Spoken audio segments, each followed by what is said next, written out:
The flames reached toward the heavens like clawing fingers, consuming everything in their path with insatiable hunger. Elira pressed her back against the stone well at the village center, watching helplessly as her world transformed into a nightmare of orange and crimson.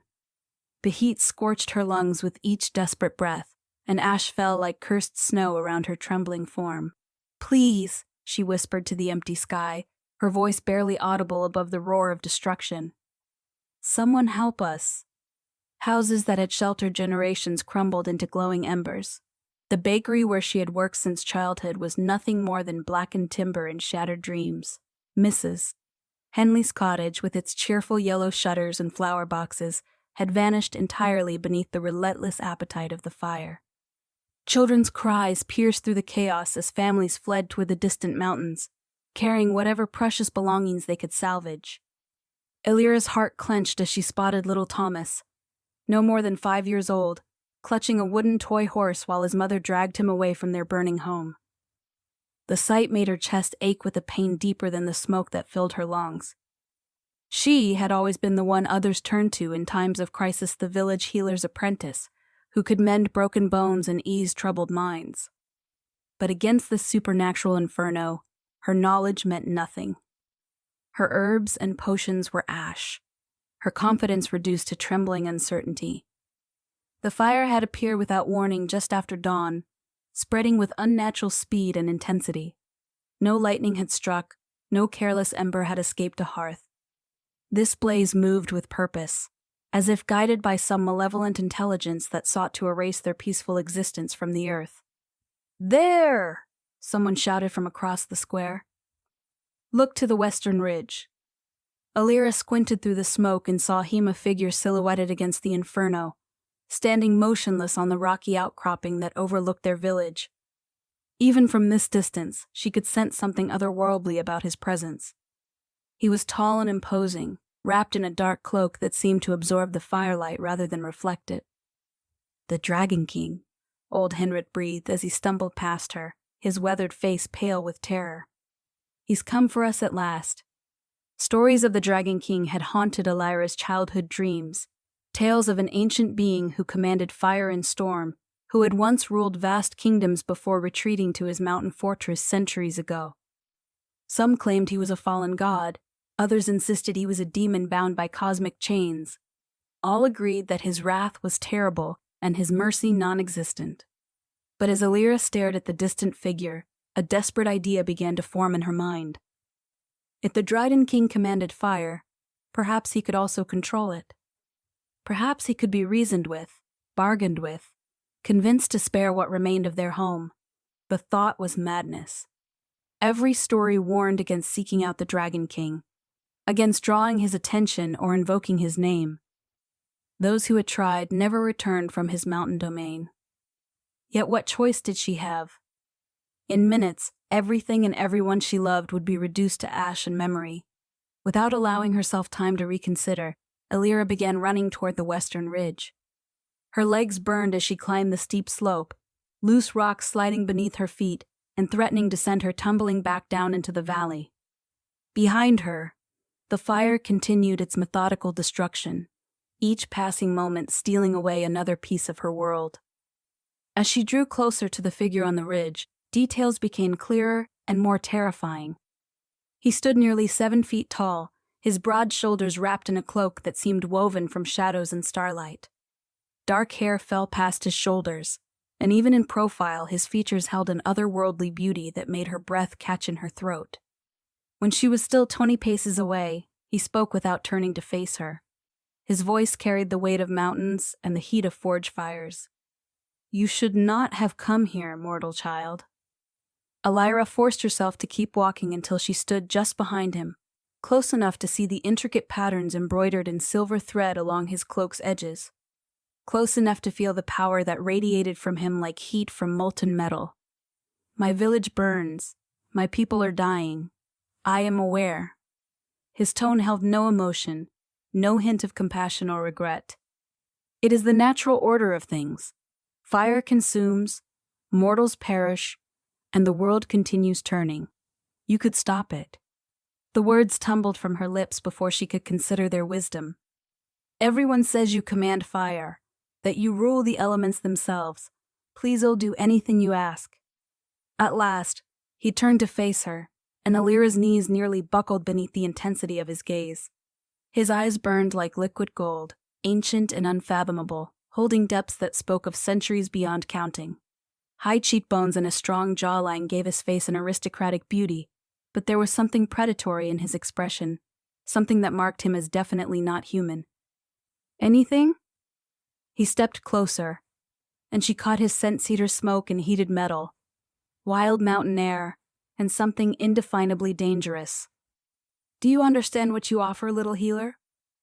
Her heart hammered against her ribs, but she stood her ground. "I understand that my people need salvation, and you have the power to provide it." A smile played at the corners of his mouth, sharp as a blade's edge. "Your reputation precedes you, Elira Blackthorne, the village healer who would sacrifice anything for others, who tends to the sick without thought of payment, who gives freely of herself until nothing remains." The fact that he knew her name sent ice through her veins despite the heat surrounding them. "How do you—" "I know many things." He circled her slowly, like a predator evaluating prey. "I know you lost your parents to the wasting sickness 5 years ago. I know you've refused 3 marriage proposals because you curse. Believe your duty lies in service to others. I know you dream of distant lands, but convince yourself that leaving would be selfish." Each revelation struck her like a physical blow. How could this creature, this dragon king who lived in isolation atop his mountain, know such intimate details about her life? "What do you want from me?" He stopped directly in front of her, close enough that she had to tilt her head back to meet his burning gaze. "Marriage, little healer. Become my bride, and I will spare your village." The proposition hit her like a thunderbolt. Marriage to this immortal being, this creature of legend and nightmare? The very thought should have terrified her into fleeing back down the mountain. Instead, she found herself considering it with grim determination. "For how long?" she managed to ask. "Until death claims you." His expression remained unreadable. "You would come to my fortress as my queen, share my realm of fire and shadow. In return, your people lived to see another sunrise." Below them, the flames had reached the village's eastern edge, where the schoolhouse stood. Elira could hear the crack of timbers getting way, could imagine the children's drawings and carefully copied lessons turning to ash. How many memories, how many dreams, would be lost if she refused? "And if I say no, then you return to your people and burn alongside them."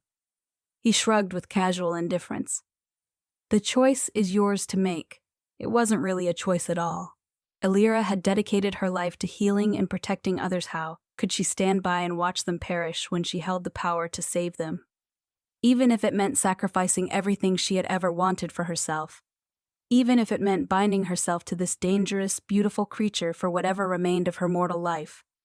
"I accept," she whispered. Something flickered in his golden eyes, surprise, perhaps, or approval. "You do not ask for time to consider, or seek to negotiate better terms? My people are dying while we speak." She straightened her shoulders, drawing on reserves of courage she hadn't known she possessed. "What must I do?" Without warning, he reached out and touched her cheek with fingers that felt like heated silk.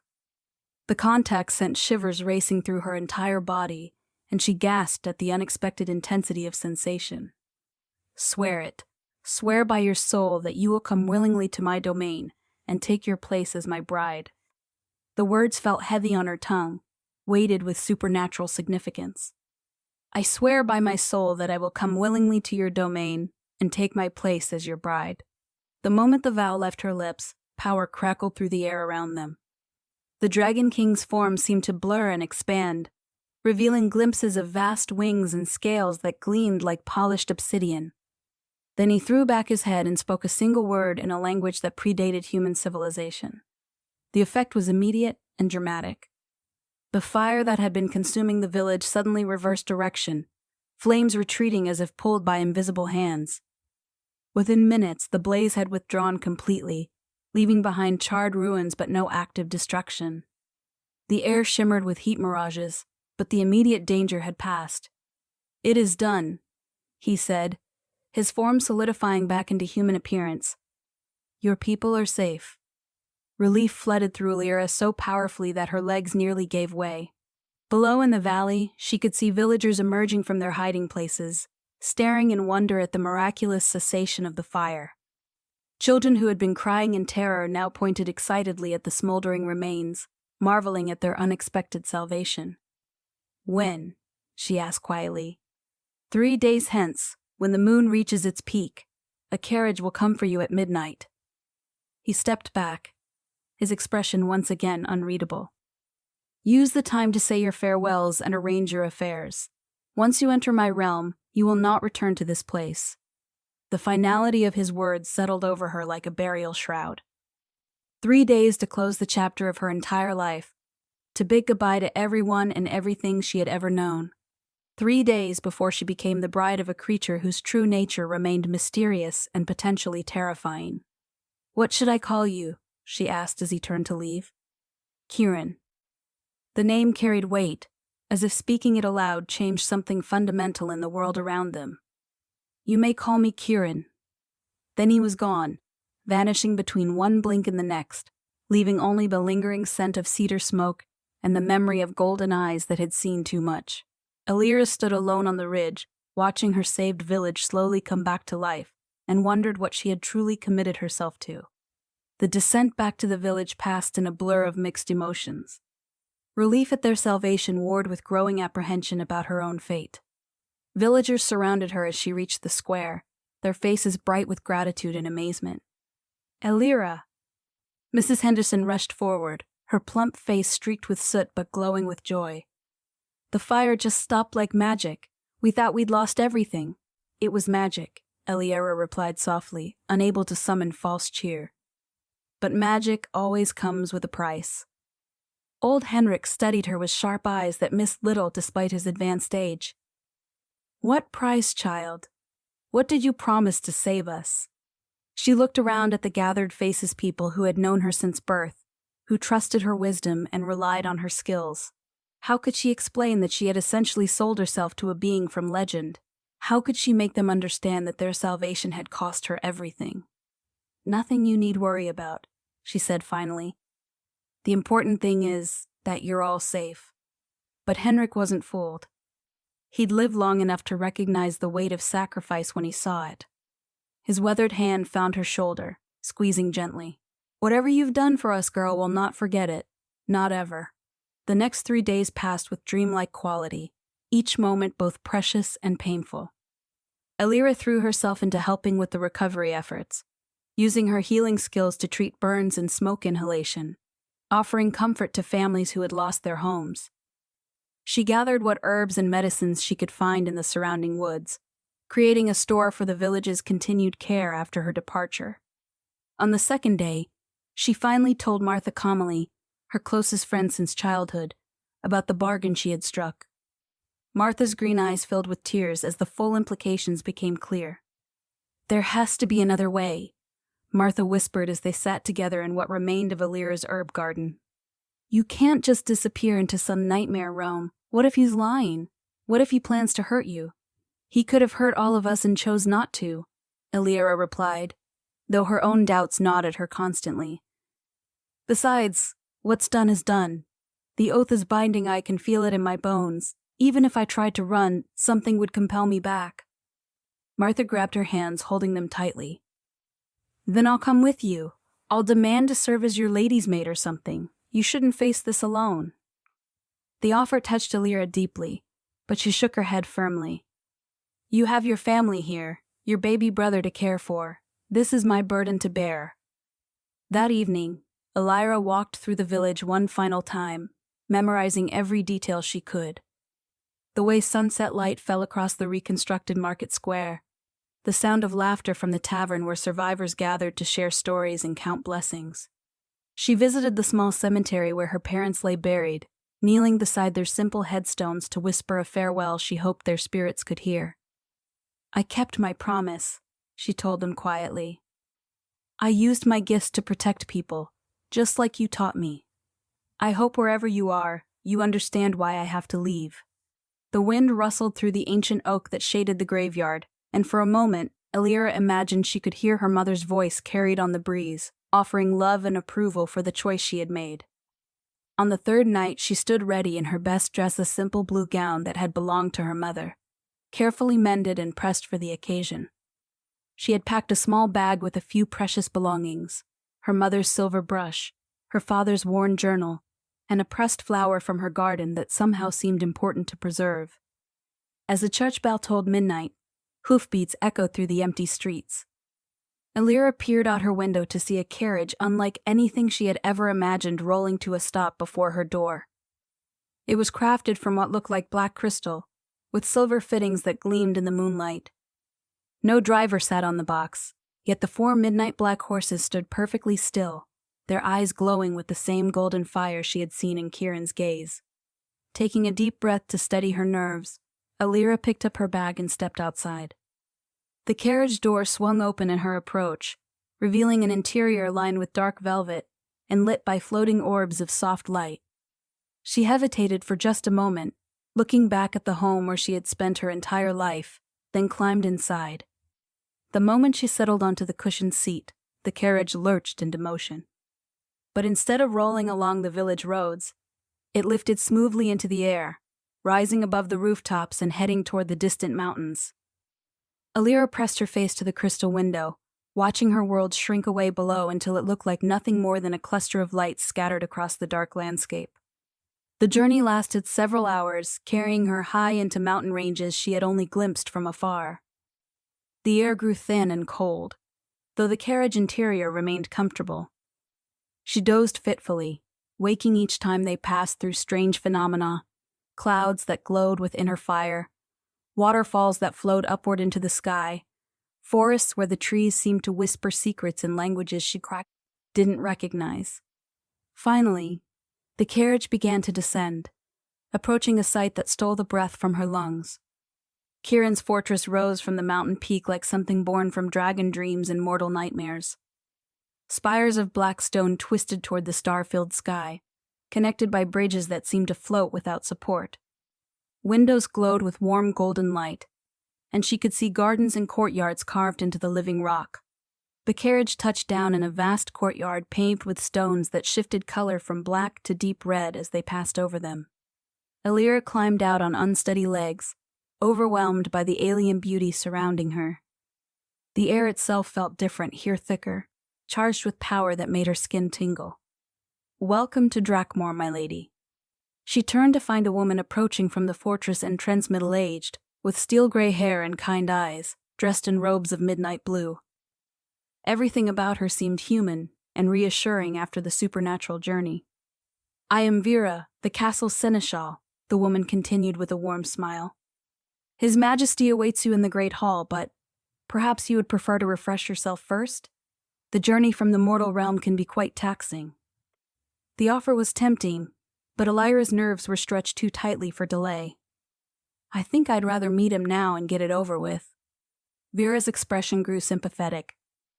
"Of course, my lady, if you'll follow me."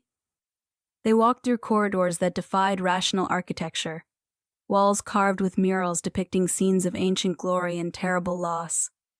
Elira caught glimpses of dragons soaring over vast cities, of battles fought between beings of light and shadow, of a figure who might have been Kieran standing alone on a battlefield surrounded by the fallen. The great hall stretched before them like a cathedral, its vaulted ceiling lost in shadow. Massive fireplaces lined the walls, their flames dancing in shades of gold and crimson.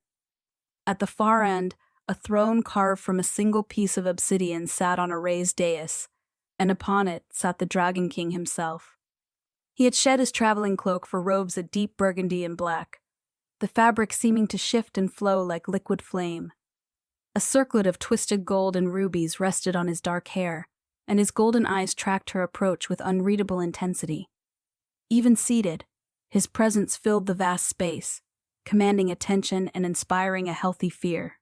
"Leave us," he commanded Vera, his voice echoing off the stone walls. The seneschal bowed deeply and withdrew, her footsteps fading until Elira stood alone before the throne. The silence stretched between them, heavy with unspoken expectations and the weight of supernatural power. You came, Kieran said finally, and she thought she detected a note of surprise in his voice. I gave my word. Elira lifted her chin, meeting his gaze despite the effort it required. I always keep my promises.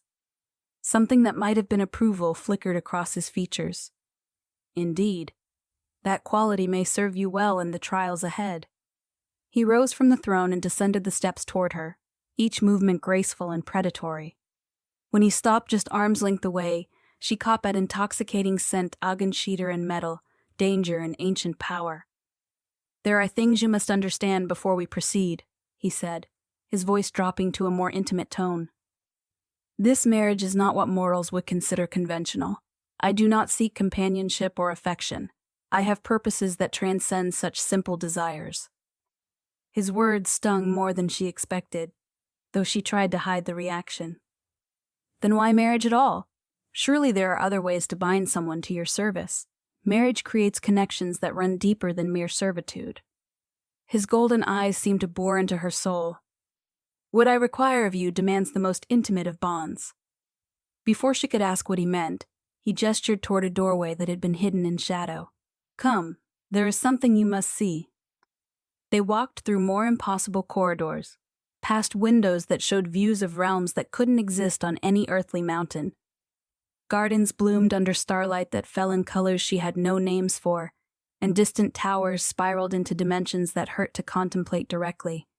Finally, they emerged onto a balcony that overlooked the heart of his domain. Below them stretched a city of impossible beauty, crystalline buildings that sang in the wind, markets where creatures from a dozen different realms traded in goods made of solidified dreams and bottled moonlight. Dragons soared between the spires, their scales gleaming like precious gems, while other beings she couldn't identify walked streets paved with stones that glowed with inner fire. This is what I rule, Kieran said, standing beside her at the balcony's edge. A realm caught between mortal understanding and cosmic truth, populated by creatures who have nowhere else to exist.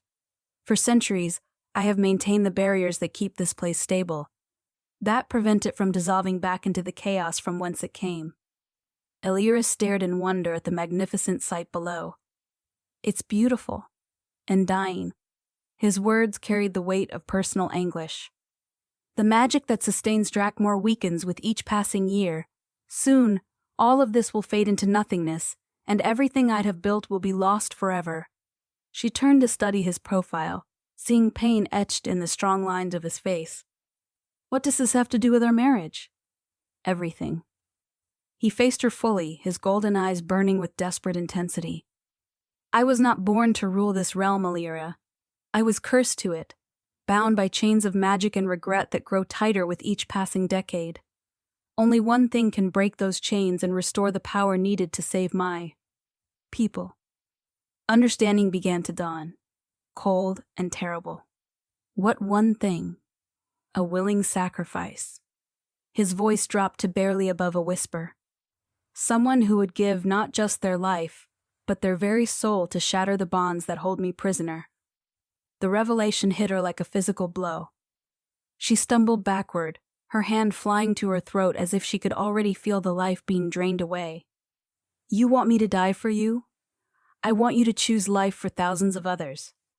He stepped closer, his expression both pleading and commanding. My people, your people, all those who depend on the stability of this realm, the sacrifice of one soul could save countless lives. And if I refuse? The question came out as a choked whisper. Then you live as my queen, comfortable and protected, while everything around us slowly crumbles into oblivion. His honesty was brutal but absolute. I will not force this choice upon you, Elira. It must be freely given, or it holds no power. She turned away from him, gripping the balcony rail as her mind reeled with the implications. This was why he had needed marriage rather than simple servitude. The intimate bond was required for the ultimate sacrifice to be effective. He hadn't just asked her to be his bride, he had asked her to die for him. How long do I have to decide? The lunar eclipse comes in 7 days, he replied quietly. The cosmic alignment needed for the ritual occurs only once each century. If we do not act then, everyone you see below will fade away like morning mist. 7 days to choose between her own life and the lives of thousands. 7 days to decide whether she could trust this beautiful, dangerous creature enough to literally put her soul in his hands. 7 days to determine if she was brave enough to face the ultimate sacrifice. "I need time to think," she said without turning around. "Of course. There I will show you to your chambers and see to your needs. The fortress is yours to explore. You will find no locked doors or forbidden passages. I want you to understand exactly what you would be saving before. You make your choice." His footsteps faded as he left her alone on the balcony, staring out at a realm of impossible beauty that teetered on the edge of destruction. Below, dragons wheeled through the starlit sky, and citizens went about their nightly routines, blissfully unaware that their continued existence hung in the balance. Elira remained there for a long time, watching and thinking and struggling with a decision that felt too enormous for any mortal mind to comprehend. The cool mountain air eventually drove her inside, where Vera waited with patient kindness to guide her to chambers that would have suited a fairy tale princess. The rooms were spacious and elegantly appointed, with walls of polished stone and furnishings crafted from rare woods. A fire crackled merrily in the grate, casting dancing shadows across tapestries that depicted scenes of pastoral beauty. French doors opened onto a private garden where night-blooming flowers filled the air with exotic perfumes. "Will there be anything else you require tonight, my lady?" Vera asked as she set fresh linens on the massive bed. "Just answers," Elira replied wearily. "Though I suspect those will be harder to come by than fresh sheets." Vera's expression grew sympathetic. "His Majesty is not an easy man to understand, but he is a good one. Whatever choice you make, he will respect it. Even if it means watching his realm die, even then." Vera moved toward the door, then paused. "For what it's worth, my lady, I've served in this castle for 30 years. I've seen him bear the weight of impossible decisions with grace and strength. He asks nothing of others that he has not already sacrificed himself." After the seneschal left, Elira found herself unable to settle. She wandered the beautiful rooms, touching silk curtains, and examining books written in languages that shifted and changed as she watched. Finally, she stepped out into the garden, breathing deeply of the cool night air. The sound of running water drew her to a small fountain at the garden center, where silver fish swam in lazy circles beneath the star-reflected surface. She sat on the marble edge and tried to organize her chaotic thoughts into some semblance of order. She had always known that her healing gift came with a price: the constant drain of energy, the emotional toll of sharing others' pain, the knowledge that she could not save everyone who came to her for help. But this was beyond anything she had ever imagined. Kieran wasn't asking her to heal someone, he was asking her to trade her very existence for theirs. The logical part of her mind insisted that the choice was clear. One life against thousands was simple mathematics, especially when that one life belonged to someone who had always dedicated herself to serving others. She had made smaller sacrifices her entire life. Why should this be any different? But the emotional side of her psyche rebelled against the cold calculation. She was only 23 years old, with so much left undone and unexperienced. She had never traveled beyond her village, never fallen in love, never had children of her own. Was it fair to ask her to give up all those possibilities for people she had never met? Sleep eluded her that night, and she rose before dawn to begin exploring the fortress as Kieran had suggested. She needed to see what she would potentially be saving, to understand the scope of the choice before her. The castle proved to be even more magnificent in daylight, with corridors that defied conventional physics, and rooms that served purposes she couldn't identify. She found libraries containing books that wrote themselves, observatories where the telescope showed not just stars but entire other dimensions, and workshops where craftsmen created objects from crystallized song and woven light. More importantly, she met the inhabitants of Drakmoor, the people whose lives hung in the balance. There was Finn, a young dragon barely past his first century, who worked in the castle gardens and spoke shyly about his dreams of one day flying to the edges of the known realms. There was Lysa, a human woman like herself who had fled to Drakmoor decades ago to escape persecution for her magical abilities and now served as the fortress's head librarian. Each person she encountered was unique, with their own hopes and fears and stories. They treated her with respect but not servility, making it clear that they saw her as Kieran's chosen queen rather than some temporary guest. The weight of their unspoken trust settled on her shoulders like a physical burden. On the third day of her stay, she encountered Kieran himself in one of the castle's many courtyards. He was sparring with a sword against multiple opponents' guards who moved with inhuman speed and precision. Even outnumbered, he flowed through the combat like a deadly dance, his blade weaving patterns that left trails of light in the air. When the session ended, he dismissed his partners with gracious thanks and turned to find her watching from the shadows. Sweat gleamed on his skin, and his dark hair clung to his neck in a way that made her pulse quicken despite everything. "You fight well," she said, stepping into the sunlight. "I have had centuries to practice." He sheathed his sword with a fluid motion. Combat skills tend to improve when one's life spans multiple lifetimes. "Is that how long you've been cursed?" His expression darkened slightly. 317 years, 4 months, and 12 days. Not that I'm keeping precise count. The bitter humor in his voice made her chest ache with unexpected sympathy. "What happened? How did you come to be bound to this realm?" For a moment she thought he might refuse to answer. Then he gestured toward a stone bench beneath a flowering tree, and they sat together in the dappled shade. "I was once mortal like you," he began quietly. "A prince of a kingdom that no longer exists, trained in warfare and statecraft, destined to rule a peaceful realm. I believed in honor and justice, in the power of love to conquer all obstacles." His golden eyes grew distant, focused on memories she couldn't share. Her name was Ariana. She was beautiful and brilliant, a sorceress of considerable power who claimed to love me as deeply as I loved her. When an enemy kingdom threatened our borders, she proposed a solution, a magical working that would make me invincible in battle, ensuring victory with minimal casualties. End quote. Elira felt her stomach clench with premonition. But something went wrong. Something went exactly as she had planned. His voice carried the weight of old betrayal. "The ritual did make me invincible, but it also bound me to this realm, trapped between mortal and immortal existence. Ariana had been working with our enemies all along, using our love as a weapon to remove me from the mortal realm permanently. What happened to her? She ruled my kingdom in my absence, though she died of old age decades ago." He turned to meet Elira's gaze, his expression unreadable. "The curse she wove was masterful in its cruelty. I cannot age or die while bound to Drakmoor, but I watch everyone I care about fade away with time. The realm itself slowly weakens because the magic that sustains it was never meant to be permanent." Understanding dawned with terrible clarity. And the only way to break the curse is through willing sacrifice, a soul freely given in love. He reached out to touch her cheek, his fingers gentle despite their obvious strength. Ariana's betrayal was the foundation of the binding. Only genuine love and willing sacrifice can undo what false love and treachery created.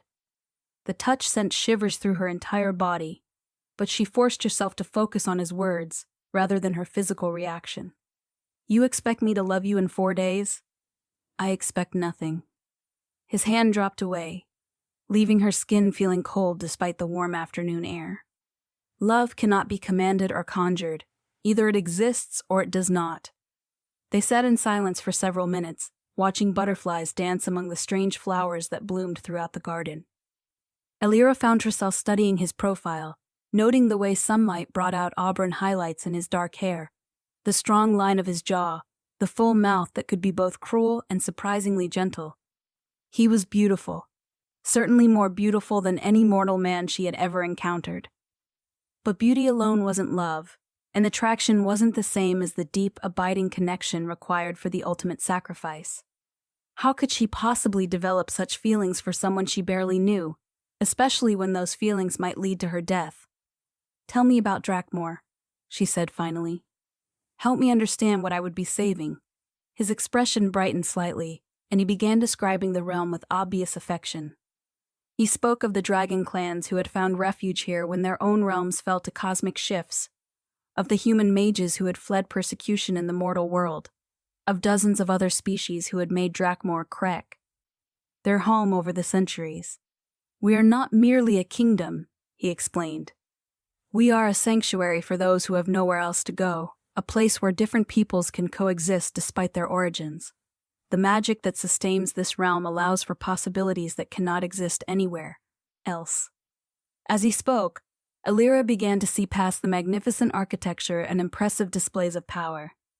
Drakmoor wasn't just a beautiful kingdom, it was a necessity, a unique haven for countless beings who would be lost without it. The weight of responsibility for their continued existence pressed down on her like a physical force.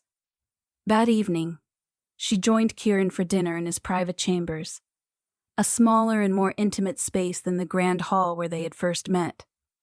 The conversation flowed more easily now, touching on everything from her experiences as a village healer to his memories of ruling in the mortal realm. "Do you miss it?"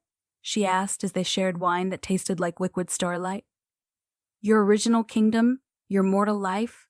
"Sometimes," he admitted.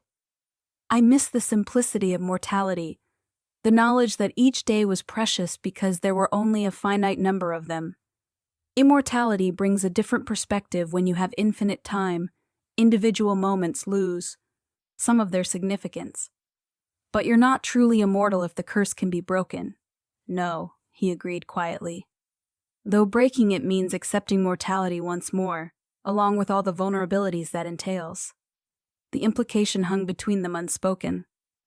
If she chose to make the sacrifice, he would return to mortal existence aging, vulnerable, and eventually destined to die. Her death would grant him a normal lifespan, nothing more. "Why is it worth it?" she asked. "Trading certain immortality for probable mortality?" His golden eyes burned with passionate conviction. "Because immortality without purpose is merely an elegant form of damnation.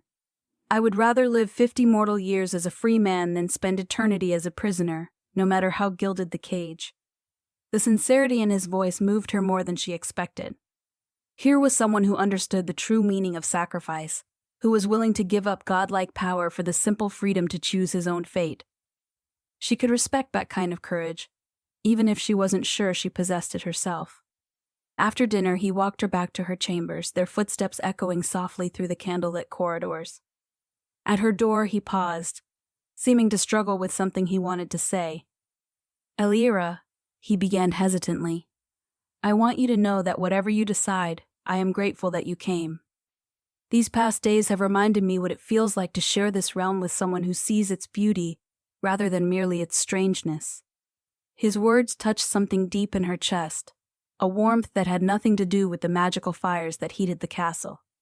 "Thank you for showing it to me, for trusting me with the truth." He reached out as if to touch her face again.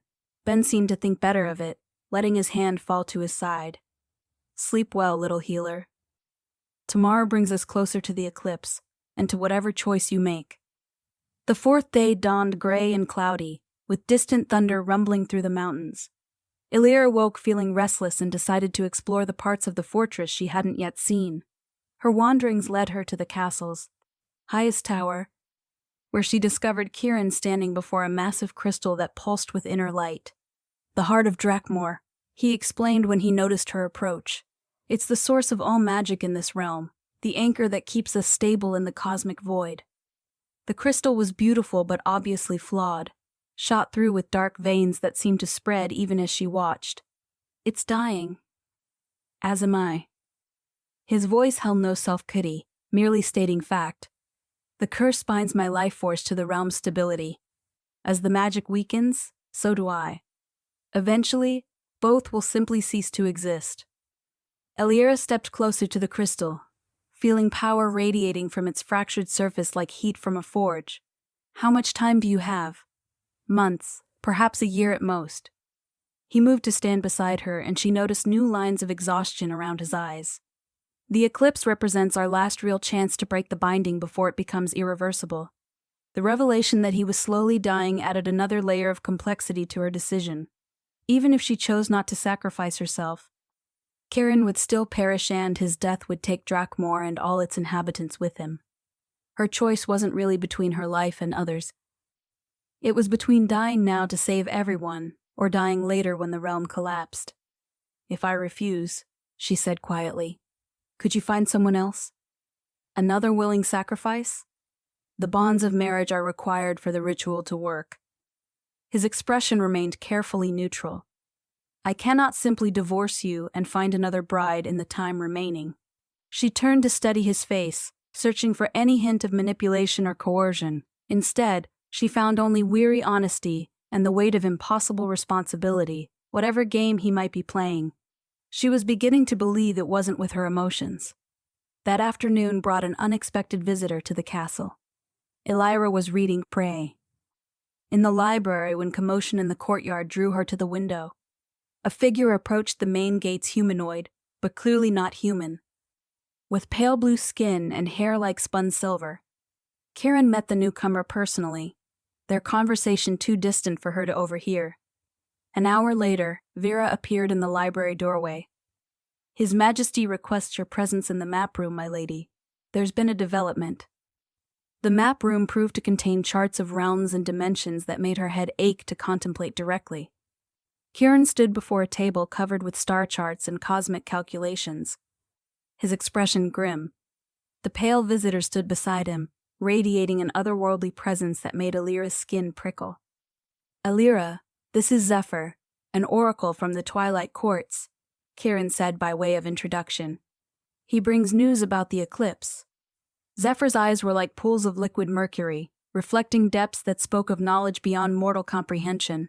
When he spoke, his voice carried harmonics that seemed to resonate in her bones. The cosmic pull. Alignment shifts, mortal queen. What was to occur in 3 days, now comes tomorrow night. The words hit her like a physical blow. Tomorrow? The magical currents that govern such things are not always predictable, Kieran explained, his own tension evident. Sometimes they accelerate, sometimes they delay. In this case, we gain a day but lose the time you needed to make your decision. Elira felt the walls of the room pressing in around her, the weight of choice becoming unbearable. I'm not ready. Few ever are, for decisions of such magnitude. Zephyr's mercurial gaze seemed to pierce straight through to her soul. But readiness is not required, only courage. And if I choose wrong? There is no wrong choice, the oracle replied. There are only choices and consequences. The universe judges neither, it simply adapts to whatever future mortals create. His words offered cold comfort, but Elira found herself oddly steadied by their complete lack of false reassurance. At least someone was being honest about the impossibility of her situation, after Zephyr departed. Kieran walked her through the castle gardens as sunset painted the sky in shades of gold and crimson. They moved in comfortable silence for a while, each lost in their own thoughts about the approaching deadline. Are you afraid? She asked finally. Terrified, he admitted without hesitation. Not of death, he made peace with mortality long ago, but of watching everyone I've sworn to protect fade into nothingness because I failed to find another way. His honesty deserved equal honesty in return. I don't know if I'm brave enough for this. Courage isn't the absence of fear, he said gently. It's action in spite of fear. You've already shown more bravery than most by coming here at all. They paused beside a fountain where ethereal fish swam through water that reflected impossible stars. Kieran turned to face her fully, his golden eyes burning with intensity that made her breath catch. Whatever you decide tomorrow night, I want you to know something, he said quietly. These days with you have been the happiest I've known in centuries. You've reminded me what it feels like to hope for something beyond mere survival. The sincerity in his voice made her chest tight with emotion. Before she could lose her nerve, she stepped closer and reached up to touch his face, marveling at the way he leaned into her palm like a man starved for gentle contact. Kieran, she whispered, what if there was another way? What if we could find a solution that didn't require anyone's death? His eyes closed briefly, and she felt a tremor run through his powerful frame. I spent 3 centuries searching for alternatives, little healer. Every option I've explored leads to the same conclusion: the curse can only be broken through willing sacrifice born of true love. But what if you miss something? What if we're not seeing all the possibilities? He covered her hand with his own, pressing it more firmly against his cheek. Hope is a dangerous thing for someone in my position. It makes failure that much more painful. Then don't hope, she said impulsively. Trust instead. Trust that maybe the universe has more options than either of us can see. Something shifted in his expression, a crack in the wall of resigned acceptance he'd built around himself. You ask a great deal. I ask for time to try. She stepped even closer, close enough to feel the heat radiating from his body. Give me until tomorrow's eclipse to explore every possibility. If I can't find another way, then I'll make my choice with full knowledge that we exhausted every option. He stared down at her for a long moment, golden eyes searching her face with an intensity that made her feel transparent. Finally, he nodded slowly. Very well. But understand that if no alternative exists, the choice will still fall to you. I understand. That night, Elira threw herself into research with desperate determination. She combed through the castle's vast libraries, reading everything she could find about curse-breaking, soul magic, and the specific binding that held Kieran prisoner.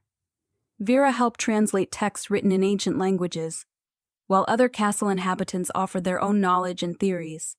As the hours passed, a picture began to emerge of the curse's true nature. It wasn't simply a matter of magical bonds, it was a fundamental alteration of Cass. Kieran's existence, woven into the very fabric of his being by someone who understood soul magic at the deepest level. The betrayal aspect is crucial, explained Lisa, the head librarian, as they pored over a particularly ancient tome. Ariana didn't just bind him to this realm, she convinced him to participate willingly in his pre-pull. Own imprisonment. The curse feeds on that willing cooperation. So, breaking it requires undoing the willing participation? In theory, yes. But the magic has had centuries to take root. Simply changing his mind wouldn't be enough now the bonds had become part of who he is. Elira rubbed her tired eyes, trying to process the complex magical theory. What about the willing sacrifice requirement? Could that be another form of willing participation? Lysa's eyes widened as she considered the implications. You think the sacrifice might actually strengthen the curse rather than break it? I think we're missing something fundamental about how this whole binding works. Elira turned to a page covered with diagrams of magical connections. What if the curse isn't meant to be broken by sacrifice? What if that's just what Ariana wanted Kieran to believe? They worked through the night, following logical threads and testing theories against the available evidence. As dawn approached, Elira found herself staring at a passage written in archaic script that made her pulse race with sudden understanding. Love freely given, she read aloud, binds stronger than chains of iron. But love freely received breaks all bonds save those of choice. What does that mean? Lysa asked, peering over her shoulder. Elira's mind raced as pieces clicked into place. It means we've been approaching this backward. The curse isn't broken by someone loving Kieran enough to die for him, it's broken by Kieran loving someone enough to choose mortality for them. The revelation felt like sunlight breaking through storm clouds. If she was right, the key wasn't her willingness to sacrifice herself, but Kieran's willingness to sacrifice his immortality for her sake. The eclipse ritual didn't require her death. It required his choice to return to mortality. But that raised another question. Was she worth such a sacrifice? And more importantly, did Kieran love her enough to make it? The eclipse was still hours away when she finally sought him out, finding him in his study staring at charts of cosmic alignments. He looked up as she entered, hope and resignation warring in his golden eyes. Have you made your decision? I think I've found another way. She moved to his desk, spreading out the text she'd discovered. What if the willing sacrifice isn't my death, but your choice to become mortal again?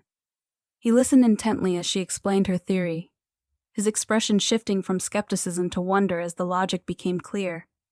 When she finished, he sat back in his chair, running a hand through his dark hair. It's possible, he admitted slowly. The magical theory is sound. But it requires something I'm not sure I possess. What? Love deep enough to willingly embrace mortality. His eyes met hers with painful honesty.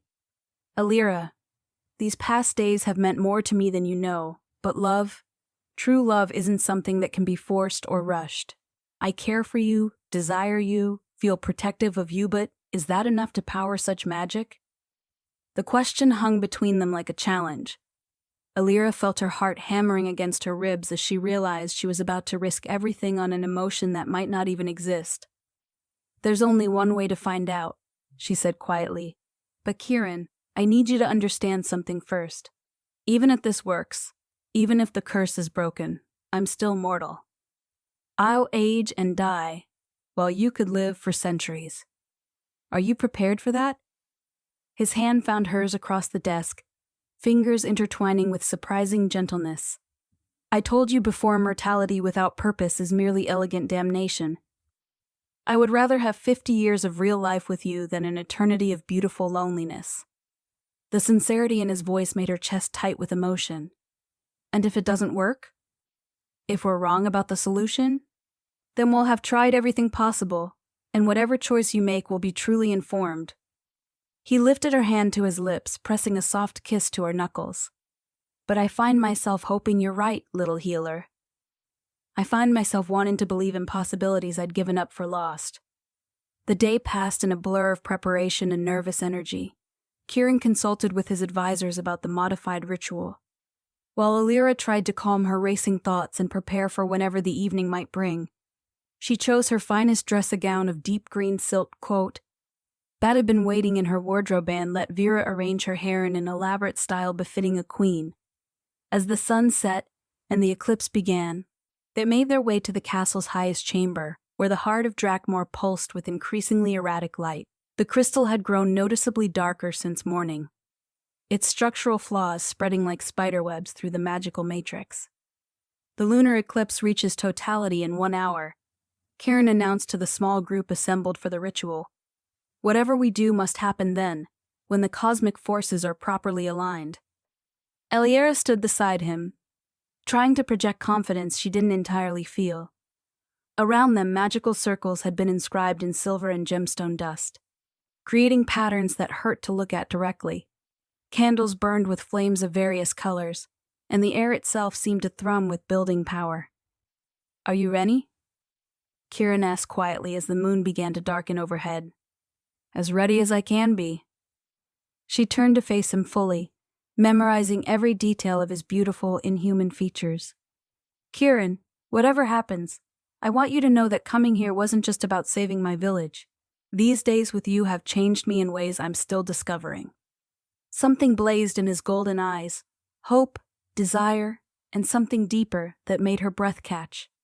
Elira, the eclipse reaches totality, called Zephyr from his position at the edge of the ritual circle. The moment has arrived. Kieran took her hands in his touch steady despite the power that crackled around them. Do you trust me? Completely. Then let us see if love can indeed conquer all obstacles. He began to speak in the ancient language of magic, words that resonated through the chamber and made the very stones sing in harmony. The heart of Drakmoor pulsed brighter, its failing light suddenly stabilizing as cosmic forces aligned above them. But instead of the sacrificial ritual they had originally planned, Kieran spoke words of choice and willing surrender. He declared his love for Elira with a passion that made the magical circles flare with brilliant light, then formally renounced his immortal existence in favor of mortality shared with her. Power exploded through the chamber as centuries of accumulated magic suddenly found new channels. The heart of Drakmoor blazed like a star, its fractures sealing themselves as fresh energy flowed through the crystal matrix. Elira felt magic washing over her like warm honey, carrying with it the sensation of bonds breaking and possibilities being reborn. Kieran cried out as the curse finally released its hold on him, his knees buckling as 3 centuries of supernatural existence gave way to purely mortal flesh. Elira caught him as he fell, supporting his weight as power continued to swirl around them in visible spirals of light. Oh. Did it work? She gasped, hardly daring to believe what she was seeing. His answer came in the form of a kiss that tasted of freedom and new beginnings, passionate and desperate and thoroughly, completely human. When they finally broke apart, his eyes had changed from supernatural gold to warm brown, though they still held depths that spoke of wisdom earned through centuries of experience. It worked, he confirmed, wonder evident in his voice. I can feel it, the curse is broken, the realm is stable, and I am free to choose my own fate. Around them, the other witnesses cheered as the magical light gradually faded to normal levels. The heart of Drakmoor continued to pulse with healthy energy, no longer showing signs of the fractures that had threatened its existence.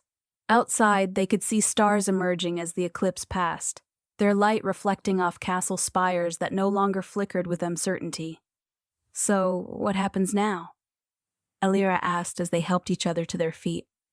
Now we discover what it means to build a life together, Kieran replied, his newly mortal hands framing her face with infinite gentleness. I am no longer bound to this realm, though I suspect it will always be our home. You are no longer bound by your sacrifice, but you gave it willingly when it mattered most. And us? What are we to each other now? His smile held promises that made her heart race. Whatever we choose to be. Husband and wife certainly, if you'll have a former dragon king who now puts his pants on one leg at a time like every other mortal man. The absurdity of his words made her laugh, tension finally releasing its hold on her chest. I think I can manage that. Good, because I find I have plans for a future that require considerable mortal cooperation. Such as? Learning to grow old gracefully, for one thing. He gestured toward the window, where dawn was beginning to paint the eastern sky in shades of rose and gold, filling this castle with laughter and children, for another. Discovering whether love is indeed as powerful as the poets claim when it's tested by decades rather than days. Elira felt tears prick her eyes at the beautiful simplicity of his vision. After centuries of magical responsibility and cosmic obligation, he wanted nothing more than an ordinary life filled with ordinary pret. Joys. Those sound like worthy goals. I thought you might approve. He pulled her close, holding her against his chest where she could hear the steady, completely human rhythm of his heart. After all, you've already proven yourself quite skilled at healing broken things. You weren't broken, she protested softly. Just trapped. Same difference from where I was standing. His lips brushed the top of her head in a gesture so tender it made her chest ache. Thank you, little healer. For seeing possibilities where I saw only endings. For believing in solutions when I had given up hope. Thank you for trusting me enough to try. She tilted her head back to meet his gaze, marveling at the way brown eyes could be just as captivating as supernatural gold. For choosing mortality when immortality was safer. Safer, perhaps, but infinitely less interesting. His smile held promises of adventures yet to come. I find myself curious about this new existence, what it will feel like to wake up beside you every morning, knowing we have only a lifetime together instead of forever. More precious, I think, she said softly.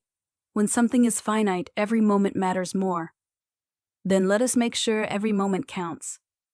The kiss he gave her then was different from the desperate passion of the ritual, slower, deeper, full of promise and possibility. Around them, Drakmoor settled into its new stability. A realm no longer teetering on the edge of existence but firmly anchored by freely given love. In the days that followed, they began building the life Kieran had envisioned. He proved remarkably adaptable to mortality, though he grumbled about needing to sleep and eat and perform other bodily functions he'd been freed from for centuries. Elira found herself settling into the role of queen with surprising ease, using her healing skills to help the realm's inhabitants while learning to navigate the complexities of supernatural politics. Their marriage, which had begun as a desperate bargain, slowly deepened into something neither Prepre had expected. Love. It turned out, was not something that could be rushed or forced, but it could grow, day by day, choice by choice, until it became as natural as breathing. A month after the eclipse, they stood together on the balcony where he had first shown her his realm. Below them, the city of Drakmoor thrived under cloudless skies, its inhabitants going about their lives with the confidence that came from knowing their home was secure. Do you ever regret it? Elira asked, leaning against the rail as she watched dragon riders practice aerial maneuvers above the crystal spires. Giving up immortality, I mean. Kieran's arms came around her from behind, pulling her back against his chest. Never. though I admit I'm still adjusting to the concept of aging. I found a gray hair this morning." She laughed, turning in his embrace to study his face. "One gray hair doesn't make you ancient. Easy for you to say you're still young and beautiful while I'm apparently decaying by the day." "You're 34, she pointed out, hardly doddering. 34 in appearance, perhaps, but centuries old in experience. I worry about the mental toll of accumulated memories on a merely mortal mind." It was a legitimate concern, one they discussed with Vera and the castle's other advisors. The transition from immortal to mortal existence came with unique challenges, not least of which was how to process centuries of accumulated experience through a human psyche. "We'll figure it out," Elira said with more confidence than she felt. "Together." "Together," he agreed, and the word carried weight that spoke of promises kept and futures embraced. "I find myself grateful every day for a stubborn village healer who refused to accept that some problems have no solutions. And I find myself grateful for a dragon king who is willing to risk everything on love." She rose on her toes to kiss him softly. "Even if he does complain about gray hairs." "One gray hair," he corrected solemnly. "But I fear it's the beginning of a terrible trend." Their laughter echoed across the courtyard, mixing with the sounds of a realm at peace. In the distance, the heart of Drakmoor pulsed with steady light, its energy flowing through crystal channels that connected every part of the kingdom. The magic was different now, less dramatic perhaps, but more stable, powered by choice rather than compulsion. As they stood there watching the sun set over their domain, Elira reflected on the strange turns her life had taken.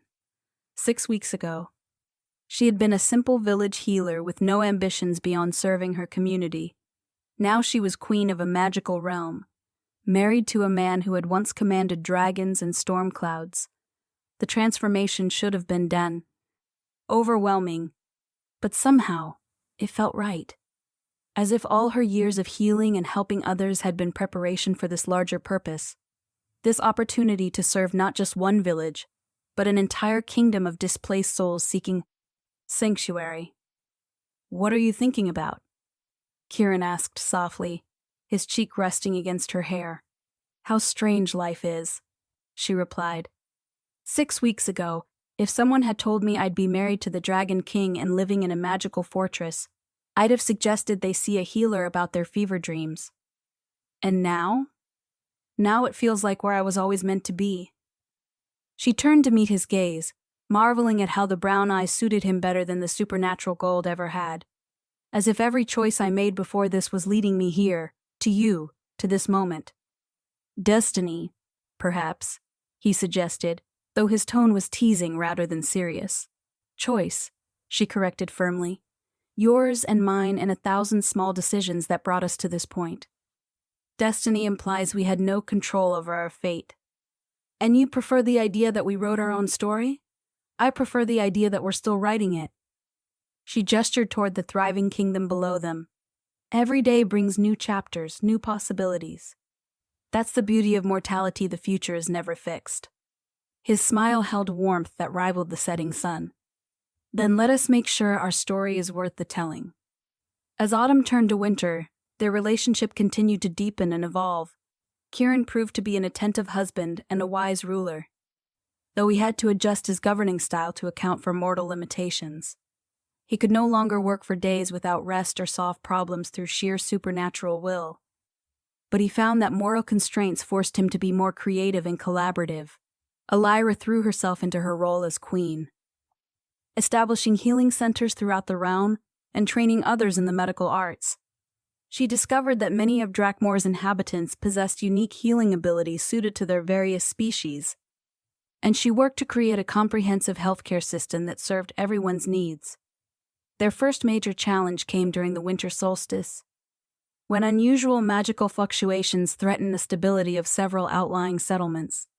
In the past, Kieran would have simply flown to each location and stabilized the magic through force of will. As a mortal, he had to rely on delegation and strategic planning. "I feel useless," he confessed one evening as they reviewed reports from the affected areas. "My people are in danger and I'm sitting here pushing papers instead of taking direct action." You're learning a new way to lead, Elira pointed out, setting down her own stack of correspondence. One that doesn't rely on personal power but on building systems and empowering others. It's frustrating. It's human. She moved to where he sat behind his desk, perching on the arm of his chair. Every mortal ruler faces the same limitations. The trick is learning to work within them. He leaned into her touch as she ran her fingers through his hair, the gesture automatic now after months of marriage. How did you always know what to say to make me feel better? Practice, she said simply. Years of working with people in crisis taught me that sometimes the most helpful thing is just acknowledging that the situation is difficult. And the rest of the time? The rest of the time, you roll up your sleeves and start solving problems one step at a time. They worked late into the night, coordinating with local leaders and magical specialists to address the solstice fluctuations. By dawn, they had implemented a comprehensive response plan that successfully stabilized the affected areas. More importantly, they had established protocols for handling similar crises in the future without requiring Kieran's personal intervention. You see? Elira said as they finally made their way to bed, exhaustion weighing down their steps. Mortal leadership has its own strengths. I'm beginning to see that, he admitted, pulling her close as they settled under the warm covers. Though I still miss being able to fly wherever I was needed. We'll get you a horse, she murmured sleepily against his shoulder. His laughter rumbled through his chest. A horse? From commanding dragons to riding horses, quite a step down in the world. Horses have their own dignity, she protested. And they don't try to eat your advisors when they disagree with policy decisions. Dragons only ate advisors who gave particularly bad advice, he said with mock seriousness. It was a very effective motivational tool. I'll stick with more conventional management techniques, thank you. They fell asleep wrapped around each other, their breathing gradually synchronizing as mortal exhaustion claimed them both. Outside their window, Drakmoor settled into peaceful slumber, its inhabitants secure in the knowledge that their rulers were learning to navigate the challenges of leadership with wisdom and compassion. Spring brought new changes as Elira discovered she was pregnant with their first child. The news filled them both with joy and terror in equal measure. Kieran had never been responsible for something as fragile as a human baby, while Elira worried about raising a child who might inherit unusual magical abilities. What if I'm the terrible father? Kieran asked one evening as they sat in their private garden, his hand resting protectively over her still flat stomach. What if you're wonderful at it? She countered. You've had centuries to observe different parenting styles. Surely you picked up some useful techniques. I've also seen what happens when powerful beings reproduce, he pointed out grimly. The children often inherit abilities they can't control, leading to tragedy for everyone involved. Elira covered his hand with hers, intertwining their fingers. Our child will be half human, raised by parents who understand both worlds. That's got to count for something. And if he or she inherits dragon magic, the ability to breathe fire or command storms, then we'll teach them control and responsibility. She turned to face him fully, seeing the genuine fear in his brown eyes. Kieran, you spent centuries learning to manage incredible power. Who better to guide a magical child? His expression slowly relaxed as her words sank in. When you put it that way, it sounds less terrifying. Parenthood is supposed to be terrifying, she said with a smile.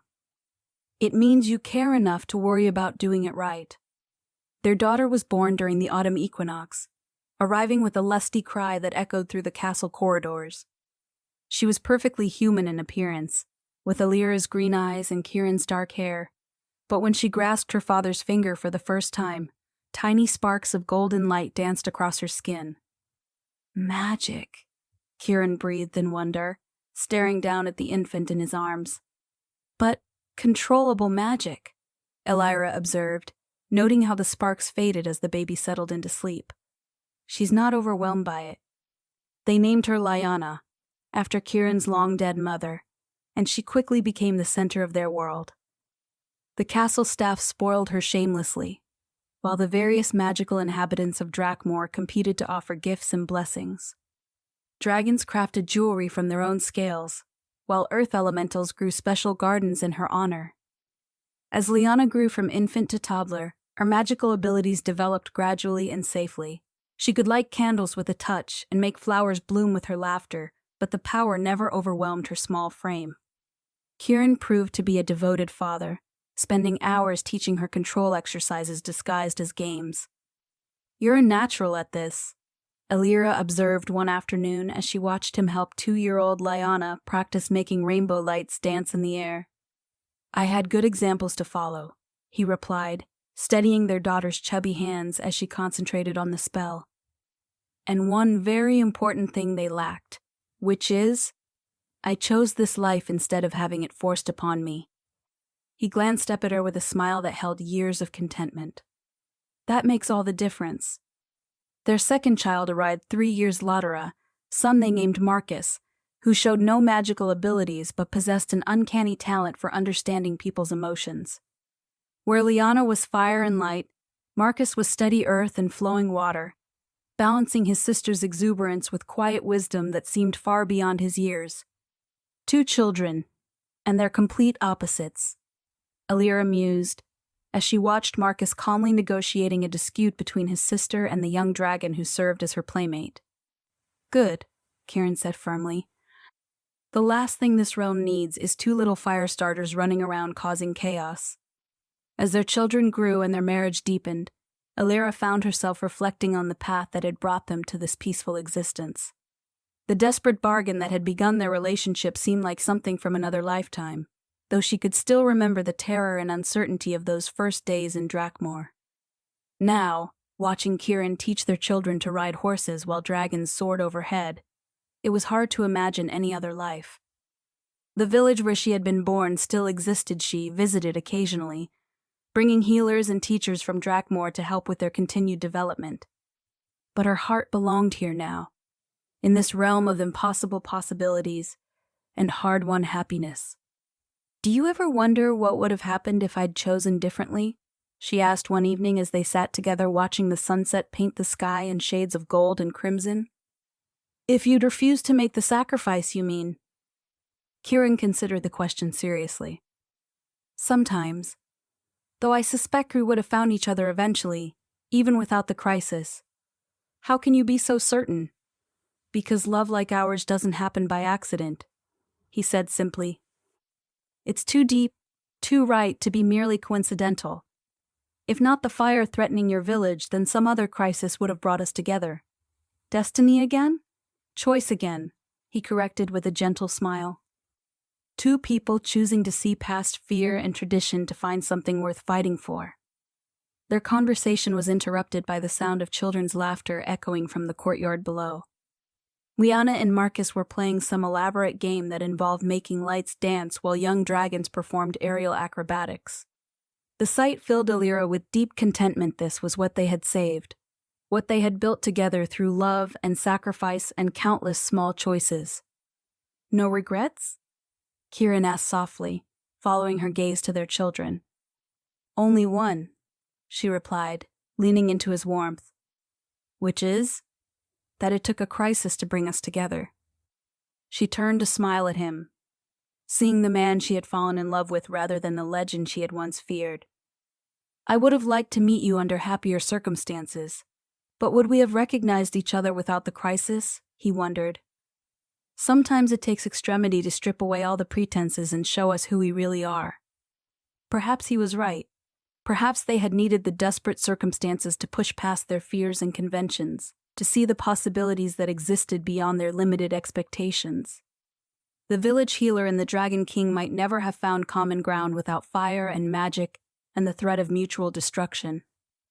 But that was ancient history now. What mattered was the life they had built together, the family they had created, the realm they protected and served. What mattered was the love that had grown from desperate bargain to deep partnership, stronger now than any curse or magical binding. As the years passed, their story became legend throughout Drakmoor and beyond. Bards sang of the healer who had saved a realm through love, and the king who had chosen mortality for happiness. Children grew up hearing tales of the Dragon King and his mortal queen, learning that true strength lay not in power but in the courage to choose love over fear. Elira aged gracefully, silver threading through her dark hair and laugh lines marking the corners of her eyes. Kieran showed the effects of mortality more obviously. His hair went completely gray, then white, and his steps grew slower as the decades accumulated.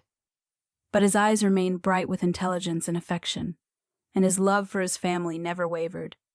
On their 25th wedding anniversary, they stood once again on the balcony where he had first shown her his realm. The view had changed over the years. New buildings had been constructed, new gardens planted, new bridges spanning impossible distances. But the essential beauty remained, along with the sense of sanctuary that made Drakmoor special. "Do you think we chose well?" Elira asked, her head resting on his shoulder as they watched their grandchildren play in the gardens below. Liana's twin boys chasing Marcus's daughter, while young dragons swooped playfully overhead. "Look around us," Kieran replied, his arm tightening around her waist. "A thriving realm, children who will carry our legacy forward, peace where once there was only desperate survival. How could we have chosen better?" "I meant personally," she clarified. "Do you regret trading immortality for this mortal life with me?" He was quiet for a long moment, considering the question with the seriousness it deserved. When he spoke, his voice carried the weight of decades of shared experience. "Every morning I wake up beside you, I'm grateful for the choice. Every day I see our children and grandchildren growing into remarkable people. I know we chose correctly. Every evening when we sit together like this, watching the realm we've built together, I feel blessed beyond measure. Even knowing it will end?" The question came out smaller than she intended, tinged with the mortality that pressed against them both. "Especially knowing it will end." His lips brushed the top of her head in a gesture worn smooth by repetition. "Immortality made me careless with time, with relationships, with joy. Knowing our days are numbered makes each one precious." They stood in comfortable silence, watching the sun paint the sky in familiar shades of gold and rose. Below them, the city of Drakmoor hummed with life merchants closing their shops for the day, families gathering for evening meals, night shift workers beginning their duties. It was the sound of a place where people felt safe enough to plan for tomorrow, secure enough to invest in the future. "There's something I need to tell you," Elira said eventually, her voice carrying a note that made him turn to look at her directly. "You're making your serious voice," he observed. "Should I be worried?" "Not worried exactly, but perhaps prepared." She took a breath, gathering her thoughts. "I've been having dreams lately, visions really, about what comes after." Kieran's expression grew alert, but not alarmed. After 25 years of marriage to a woman whose healing gifts sometimes came with prophetic insight, he had learned to take her dreams seriously. "What kind of visions?" "I see you, older than you are now, standing in this same spot. But you're not alone, you're with someone new, someone who brings light back to your eyes after—" She trailed off, unable to voice the obvious conclusion. "After you're gone," he finished quietly. "Yes." The word came out as barely a whisper. "And I see myself approving, blessing the union. I see you choosing happiness again instead of just existing." The revelation hung between them like a bridge neither was quite ready to cross. They both knew that Elira, being fully human, would likely die before Kieran despite his return to mortality. But they had avoided discussing the practical implications of that reality. "You want me to remarry after you die?" he asked carefully. "I want you to live," she said firmly. "Really live, not just survive. If that means finding love again, then yes, I want you to remarry. Elira, promise me." She turned in his arms, fixing him with a gaze that brooked no argument.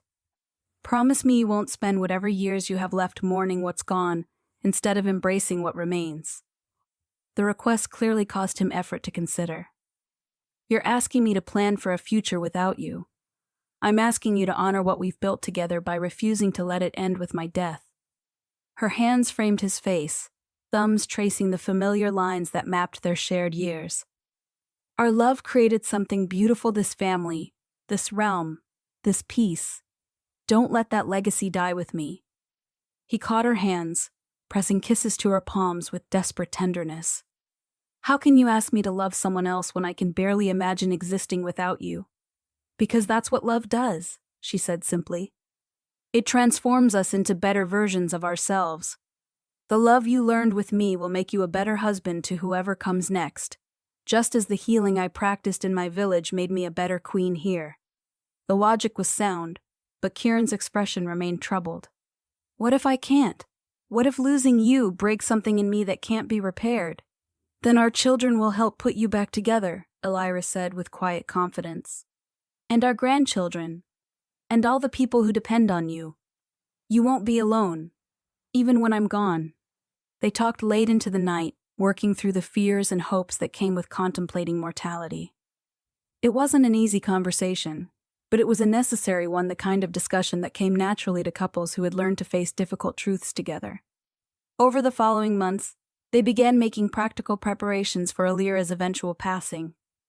She worked with Marcus, who had inherited her healing gifts along with her wisdom, to document her medical knowledge and techniques.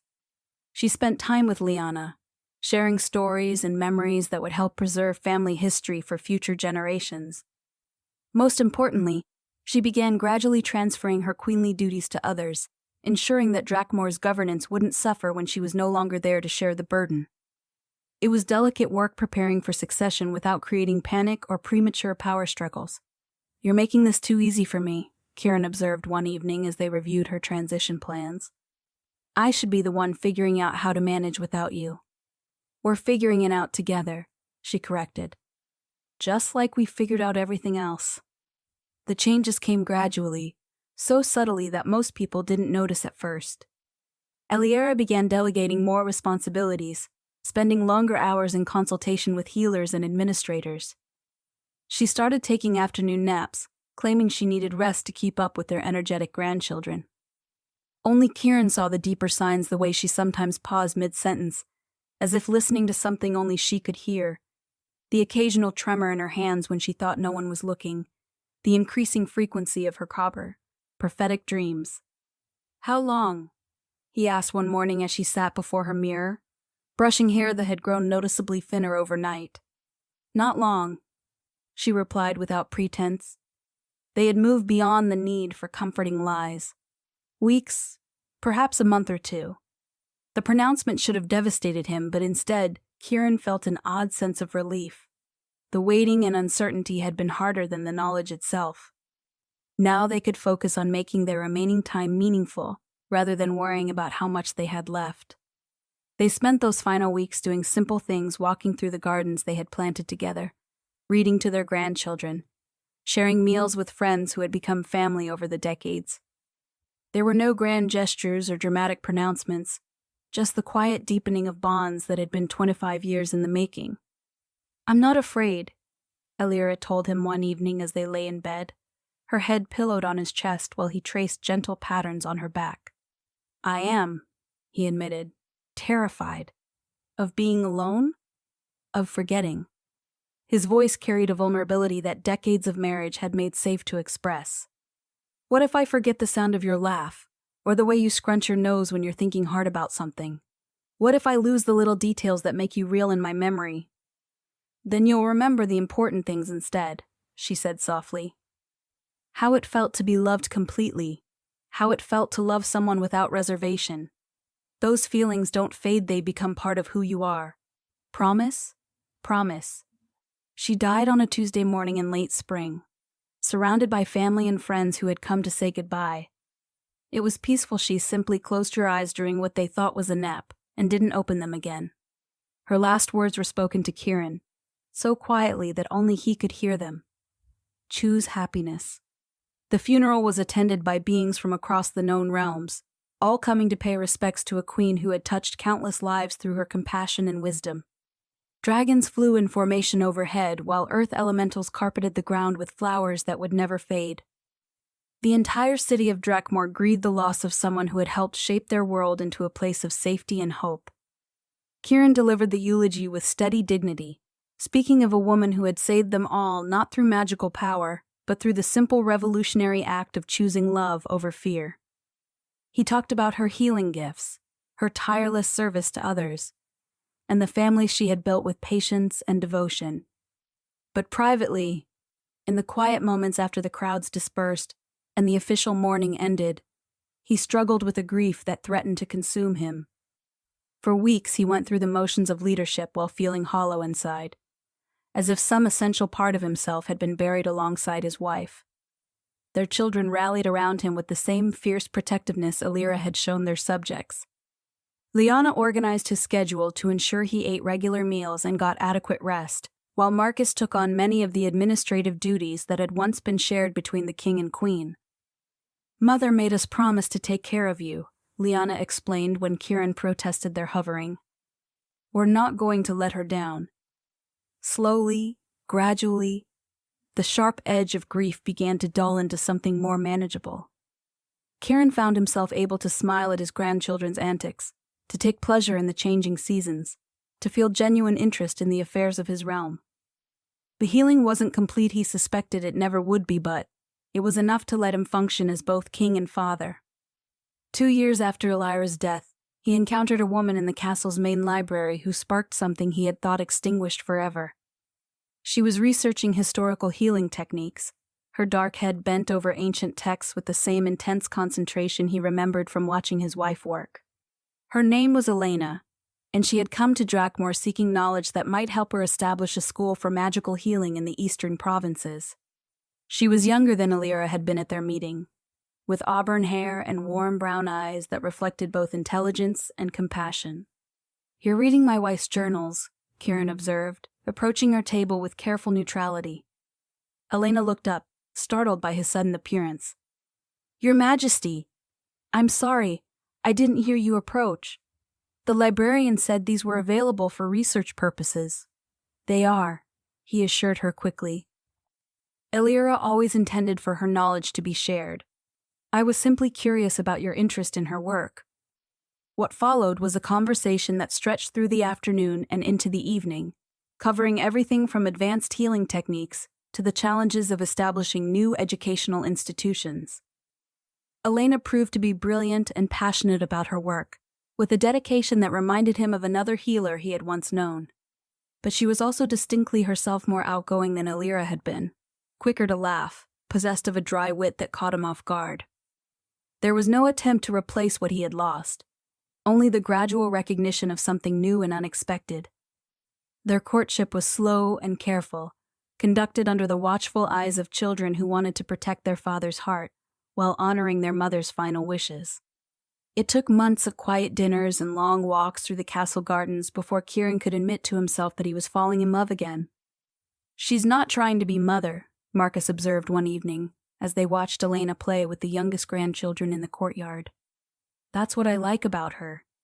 "Your mother would approve," Lyanna added thoughtfully. "She always said the greatest compliment to a marriage was when it made someone a better partner for the next relationship." The wedding was smaller than his first, attended primarily by family and close friends rather than representatives from across the realms. Elena wore a dress of soft blue silk that complemented her coloring, while Kieran chose robes that honored his mortal status rather than his ancient power. As they exchanged vows in the same garden where he had once courted Elira, Kieran felt a presence that might have been imagination, or might have been something more. Either way, it carried approval and love, a blessing on new beginnings rather than an ending to old stories. "Do you think she's watching?" Elena asked quietly as they stood together at the reception, watching their combined families mingle with easy acceptance. "I think she's at peace," Kieran replied, knowing that her story led to something beautiful. Their marriage proved to be different from his first, shaped by the wisdom that came from experience and the knowledge that time was precious. Elena brought her own strength and perspective to the role of queen, establishing the healing school she had dreamed of while supporting the ongoing prosperity of Drakmoor.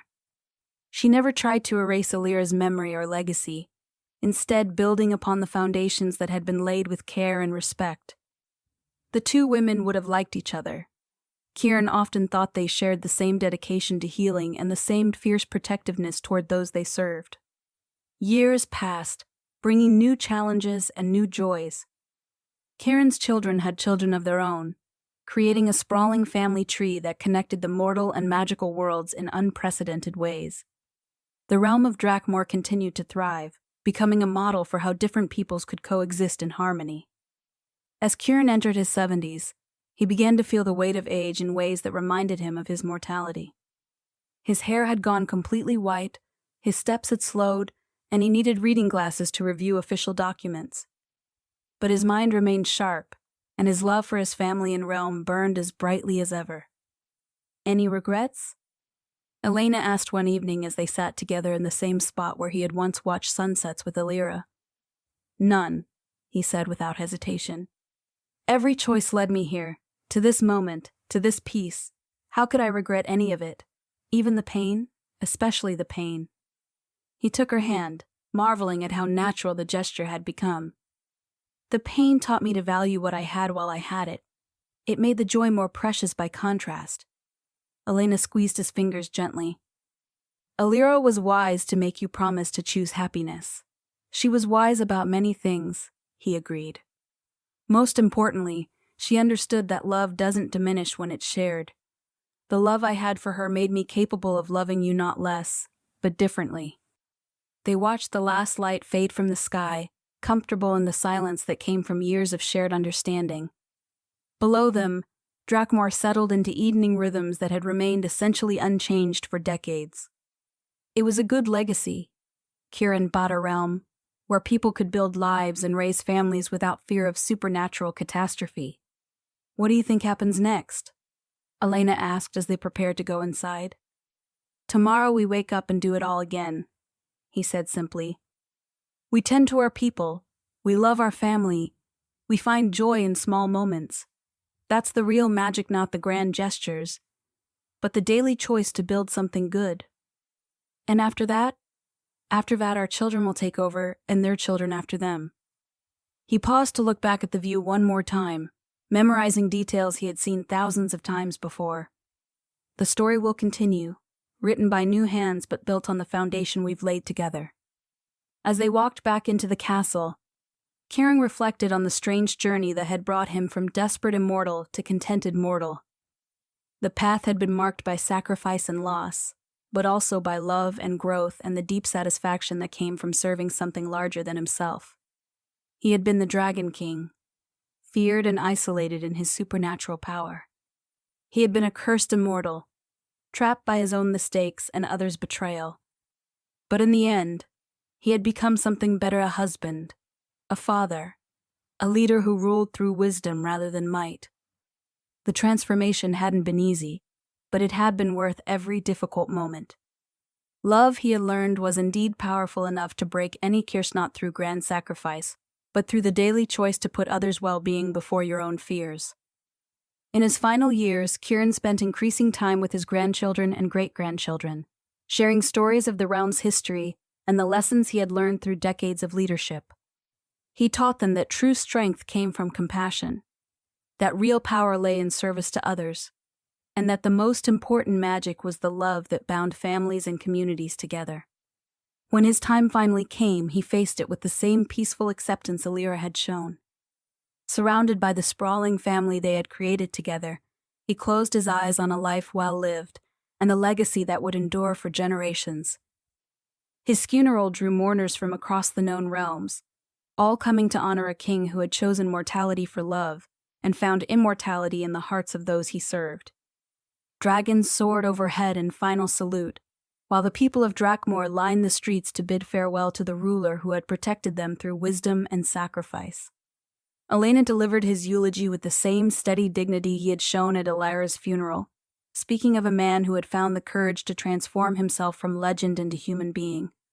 She talked about his dedication to family, his service to his realm, and the love that had defined every chapter of his story. But perhaps the most fitting tribute came from the children who had grown up hearing tales of the Dragon King and his mortal queen. They had learned that real heroes weren't defined by magical power or supernatural abilities, but by the choices they made when faced with impossible situations. The realm of Drakmoor continued to thrive under the leadership of Kieran's children and their descendants, becoming a beacon of hope and stability in an often chaotic universe.